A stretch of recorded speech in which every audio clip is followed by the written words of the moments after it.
On passe à la suite de la partie 3, c'est-à-dire l'étude du démodulateur BPSK. Donc le démodulateur, c'est ça son schéma, on a déjà vu ça au cours. Donc on prend le PPSK, on le multiplie par la porteuse régénérée, ou bien récupérée, et on fait un filtre passe-bas et on fait une comparaison et on obtient notre signal NRZ. C'est ce qu'on va voir. Dans les démodulateurs cohérents se pose le problème de la récupération de la porteuse. Parmi les techniques utilisées, celle basée sur une boucle à verrouillage de phase PLL. Voilà, donc récupération de la porteuse par PLL. La PLL permet de récupérer la porteuse asservie en phase et en fréquence avec le signal modulé. On s'intéresse dans cette partie à l'étude de l'asservissement de phase par PLL. La figure 15, celle-là, représente le schéma bloc d'une PLL et comporte un comparateur de phase, un filtre passe-bar et un oscillateur commandé en tension VCO. Donc même si vous n'avez pas bien compris ce qu'on vient de dire, donc concentrez-vous sur les questions parce que les questions par la suite seront simples. Concentrez-vous sur les questions. C'est pas de dire j'ai pas compris et je vais me bloquer sur les questions. Non. Et si l'explication c'est une chose, les questions, eh bien, on essaie d'avoir des questions le plus simples possible. Donc, concentrez-vous, s'il vous plaît, sur les questions. Voilà. Donc, ici, vous avez le signal d'entrée VE de T, vous avez un comparateur de phase, vous avez un filtre passe-pas, vous avez un oscillateur commandé en tension. Donc, on a bien expliqué la PLL dans le cours. On ne va pas faire le cours sur la PLL. Donc, vous avez ici un signal VE de T. Il va donner, il a une phase phi E de T, un signal VS de T. Il possède une phase phi S de T. C'est un comparateur de phase.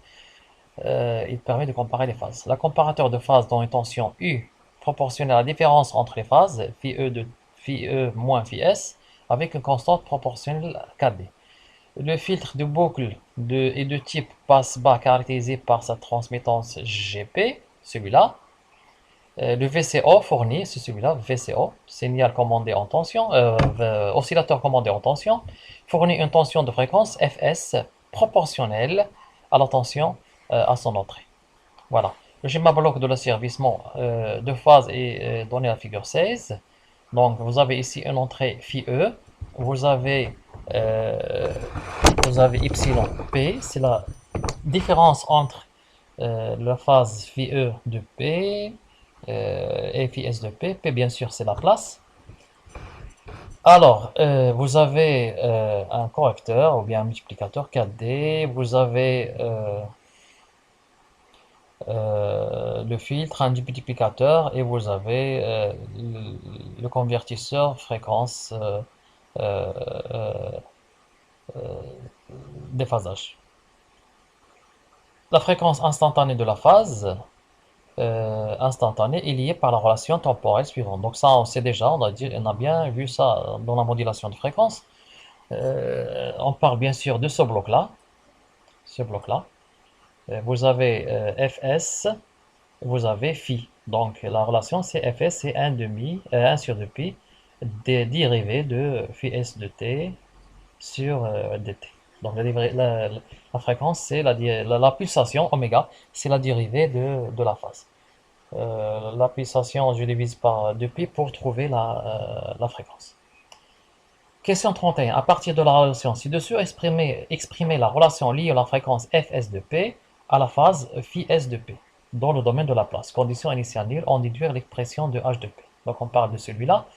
H de P, bien sûr, c'est phi S de P divisé par Fs de P. Donc, Fs de P, ça devient, de T, pardon, ça devient Fs de P. Ici, 1 sur 2P, c'est une constante, donc ça ne change pas. Ici, vous avez ici une dérivée. On avait déjà vu au cours que la dérivée dans le domaine temporel, quand on passe à la place, c'est comme si on a multiplié par P. Voilà, donc je regarde la solution. Ici, vous avez Fs de P, c'est 1 sur 2P fois P, la dérivée devient P phi S de P.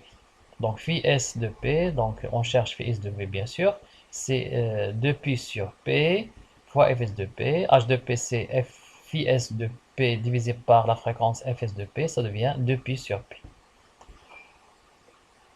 Question 32.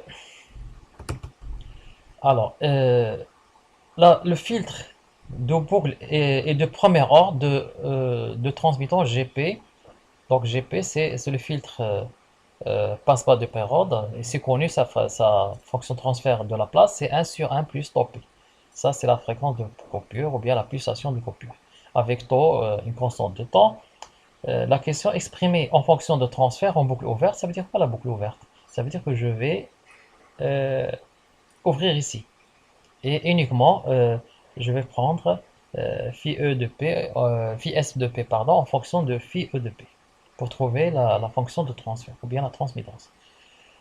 Eh bien, en fonction de quoi? De KD, de K0, de taux et de P. Eh bien, il suffit de multiplier, puisque ce sont quelque chose en cascade, il suffit de multiplier la transmittance de ce bloc, fois de ce bloc, fois ce bloc, fois ce bloc.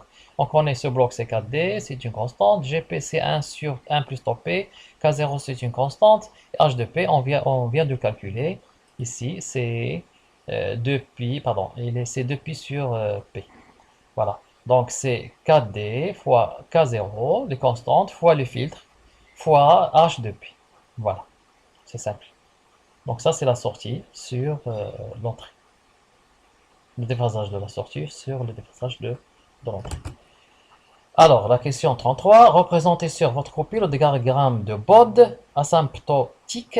Donc ça, c'est asymptotique. C'est pas la peine de tracer le diagramme de Bode normal. De gain et de phase de la fonction TB boucle ouverte de J oméga. Conclure sur la stabilité de l'asservissement et de phase. Alors, question 33. Je regarde la solution.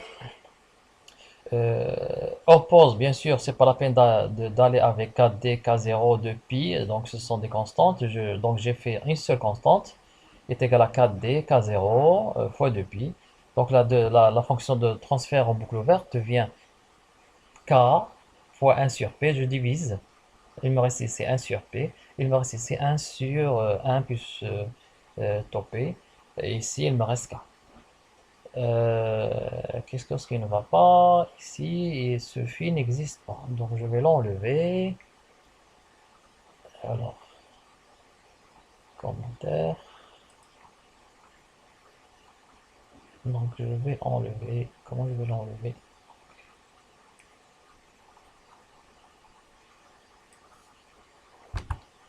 Euh, voilà, je l'ai enlevé.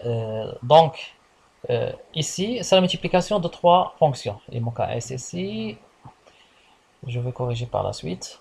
Vous avez K, vous avez 1 sur P, et vous avez 1 sur 1 plus tau P. Donc ça, vous avez déjà étudié les filtres en première année, donc on ne va pas revenir dessus. Donc la solution simple, pour ne pas vous casser la tête, c'est de tracer la courbe de chaque fonction ici et de faire la somme. Donc le diagramme de Bode, c'est la somme des diagrammes de Bode des trois fonctions. Donc je regarde. Donc je commence par, je l'ai mis un petit peu pour avoir le tout en même temps.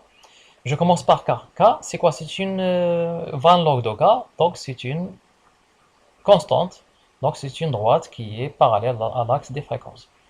1 sur P, c'est une pente de moins 20 dB parce que le P il est en bas. Là voilà, moins 20 dB par décade. Donc qu'est-ce que je fais? Je prends ici euh, moins 20. Ici, je prends une décade. Donc, de là jusque là. Donc, moins 20 dB par décade. Et j'extrapole, je continue. Voilà. Donc, ça, c'est 1 sur P. La troisième, c'est un filtre passe-bas, elle est connue. Donc, aux basses fréquences, avant la pulsation de coupure, c'est 0. Parce que ici, oméga est égal à 0. Ici, j'ai 1 sur 1. Donc, log de 1, c'est 0. Après la pulsation de coupure, donc le 1 il devient négligeable. Et il me reste 1 sur tau P. Voilà, comme ça. Et c'est toujours une pente de moins 20 dB par décade. Donc, si je fais une décade, par exemple, je prends cette décade-là, ici, moins 20, ici, une décade. Voilà une décade. Voilà, vous voyez bien? Donc, pardon, la décade, c'est ici. Voilà, de là jusque là. Tout ça, c'est une décade. Décade, ça veut dire que je multiplie par 10. 100 multiplié par 10 c'est 1000, c'est une décade. 10 multiplié par 10, c'est 100, c'est une décade. 1 multiplié par 10, donc c'est ça, c'est une décade. C'est fois 10. Eh bien, voilà, de là jusque là. Ça fait une décade. Donc, c'est quoi ma fréquence de transfert totale? C'est la somme. Donc, ici, la courbe elle est divisée ici en deux parties. Ici, vous avez la même. Ici, vous avez le gain de K, 20 log de K. Ici, vous avez avec la courbe en rouge, c'est 0. Ici, vous avez une pente. Donc, ça plus une constante, eh bien, ça remonte. Ça monte jusqu'à K. 0 plus log de 20 log de K, ça monte ici. Et la pente, il reste parallèle puisque c'est la même pente. Deuxième partie de la courbe, eh bien, il y aura un changement. Ici, il n'y a pas de changement. Ici, il n'y a pas de changement. Ce qui a changé, c'est la courbe en rouge. Ça veut dire 1 sur 1 plus topé. Eh bien, si je fais une pente de moins 20, ça va me donner moins 40. Moins 40, ça fait par exemple, si je prends, quelle décade je vais prendre? Par exemple, cette décade-là. Vous voyez bien, de là jusque là. Je prends cette décade. Moins 40, ça fait 4. Parce que j'ai ici 10, 10, 20, 30, 40. Donc si je prends de là jusque là, ça va faire 10, 20, je me suis trompé, je monte un petit peu, voilà. C'est ici que ça, il y aura intersection, donc 1, 2, 3, 4, ça fait moins 40. Donc ça fait moins 40 dB par décade. La courbe, il va descendre un petit peu. Ici c'est moins 20 dB, ici c'est moins 40 dB par décade. Donc c'est ça la courbe totale. Donc c'est simple là. Il suffit de se rappeler que c'est la somme des courbes de chaque partie de la fonction. Car c'est une droite horizontale. 1 sur P c'est une pente oblique de moins 20 dB par décade. Ici c'est une première partie, ici c'est 0 avant la puissance de coupure. Après l'application de coupure, c'est une pente de moins 20 dB par décade. Bien sûr, ça c'est asymptotique. Bien sûr, la courbe ici va faire comme ça. La courbe réelle va faire comme ça. Mais ce n'est pas demandé. Alors, on passe à l'argument. L'argument, c'est la même chose. On fait la somme des arguments. Donc, l'argument de K est égal à 0. Donc, on fait l'argument de celui-là. Voilà, l'argument de celui-là, plus l'argument de cette partie-là, plus l'argument de cette partie-là. Donc l'argument de K, c'est 0, puisque c'est une constante, c'est un réel, pardon. Donc on sait que l'argument c'est 1 sur P, de 1 sur P c'est moins 90 degrés, c'est un imaginaire pur. Ici j'ai un mélange entre réel et imaginaire, donc ça va être divisé par taux. Avant taux c'est 0, après taux, c'est moins 90 degrés. Donc vous avez ici la démonstration, donc on ne va pas entrer dans les détails, ça c'est de la trigonométrie. Voilà, donc le premier c'est c'est 0, celui du cas, c'est toujours 0, donc il ne compte pas, donc on ne va pas le prendre en compte, puisque 0, ça, plus quelque chose, c'est toujours la même chose. Ici, en marron, c'est notre 1 sur P, donc c'est moins 90 degrés, quelle que soit la fréquence. Et euh, le troisième, c'est euh, euh, 1 sur 1 plus taux P. Avant la pulsation de coupure, c'est 0. Après la pulsation de coupure, c'est 90 degrés. Donc si je fais la somme, ici 0 plus moins 90 degrés, c'est moins 90 degrés. Donc ma courbe en orange ici, c'est la courbe totale, la règlement de TB0, c'est en orange. Ici, il y a une petite erreur, il faut que ça remonte ici. Et ici, j'ai moins 90, moins 90, ça fait 180. Donc ça fait, c'est ça l'accord de gain. Voilà, c'est bien expliqué ici. Question 34. Déterminer l'expression de l'erreur epsilon de p. Donc, epsilon de p, si c'est epsilon de e, phi de e, pardon, la phase d'entrée moins la phase de sortie. Donc, si je regarde le cours ici, vous voyez bien que epsilon de p, c'est phi e de p moins phi s de p. Bien sûr, maintenant, je vais fermer la boucle. La boucle va se fermer. Donc, nous aurons, donc je reviens à ma question, Q30, voilà, déterminer l'expression de l'erreur epsilon de p. Eh bien, c'est phi e de p moins phi s de p. D'après la question 32, bien sûr, on pose, comme tout à l'heure, k est égal à 4d fois k0 fois 2pi. Eh bien, l'entrée, maintenant, bien sûr, elle a changé. Ce n'est plus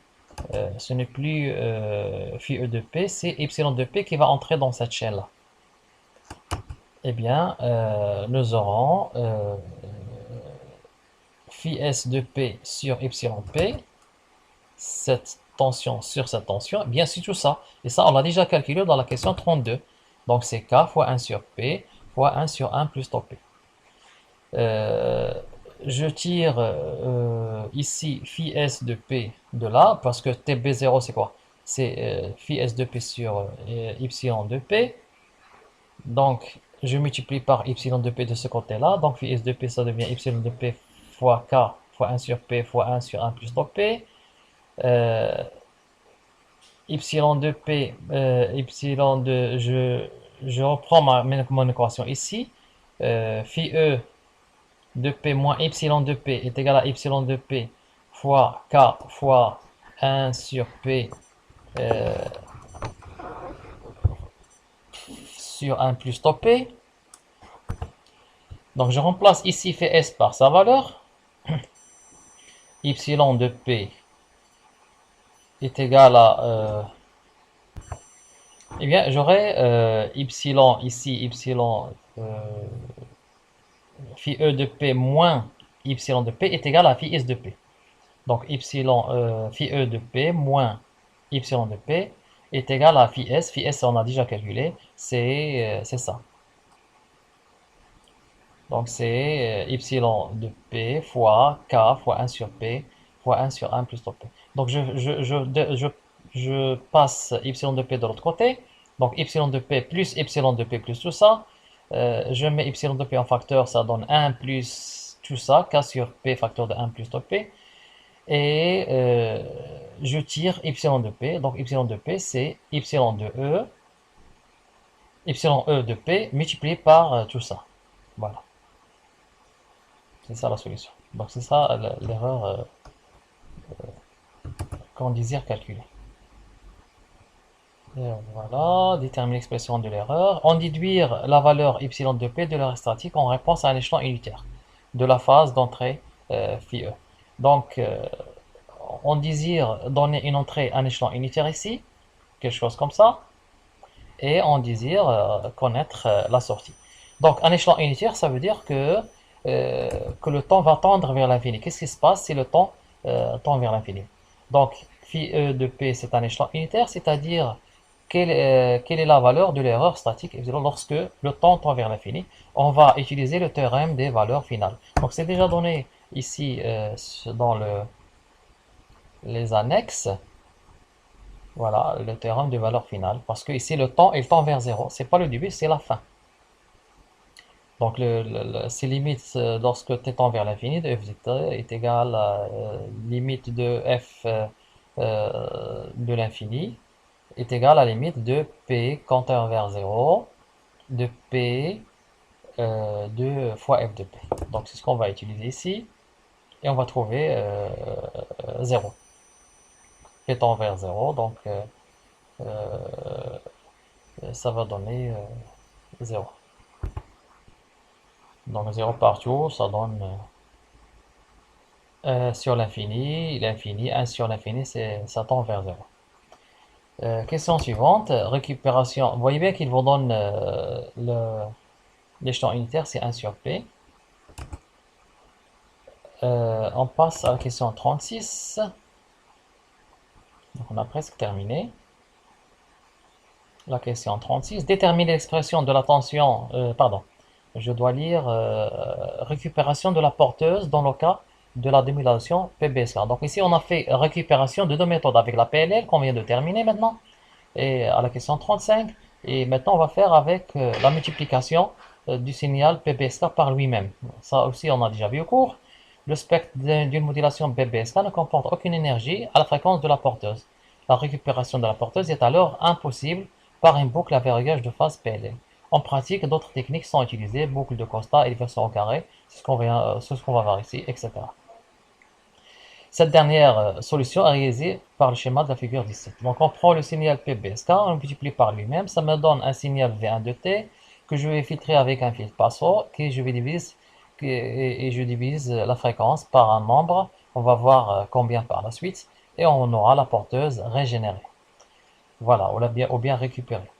Le signal PBSK à l'entrée de nommage de la figure 17 est de la forme PBSK plus ou moins V fois cosinus de pi f d t. Ça c'est plus V lorsque le signal est égal à 1 et moins V lorsque le signal est égal à 0. Le binaire est égal à 0. C'est ce que je viens de dire maintenant. Alors, question 36. Déterminer l'expression de la tension V1 de t et VE de t, sachant que le filtre passant présente un gain de 2 dans la bande passante. Donc, on passe à la question. Donc ici, je prends ce signal-là et je multiplie par lui-même, tout simplement. Voilà, je prends ce signal, ça me donne V carré, cos carré. V carré, cos carré de tout ça. Eh bien, d'après les formules de la trigonométrie, cos de carré A est égal à 1 plus cos 2A divisé par 2. Eh bien, j'aurai V carré facteur de 1 plus cos 2A. 2A, c'est 2 tout ça. 2 fois tout ça. Donc, ça fait 2 fois 2, ça fait 4 pi fd fois t. Divisé par 2. En principe, j'aurais dû